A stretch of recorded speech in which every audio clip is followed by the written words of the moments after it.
আসসালামু আলাইকুম প্রিয় দর্শক, দেখেন একটি বৃদ্ধ লোক গরু আনতেছে।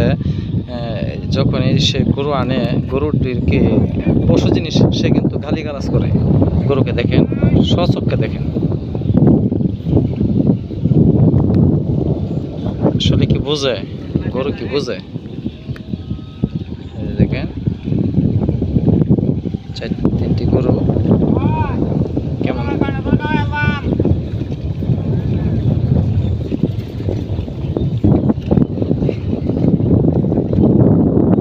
করে গালিগালাজ করে, কেমন করে দেন।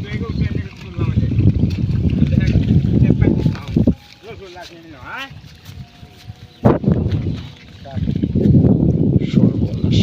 আপনি গরুরে গালাগালি করেন কে? গরুরে গালাগালি করেন কে রে? না, তবু তো বোবা জিনিস তো, বুঝুন না।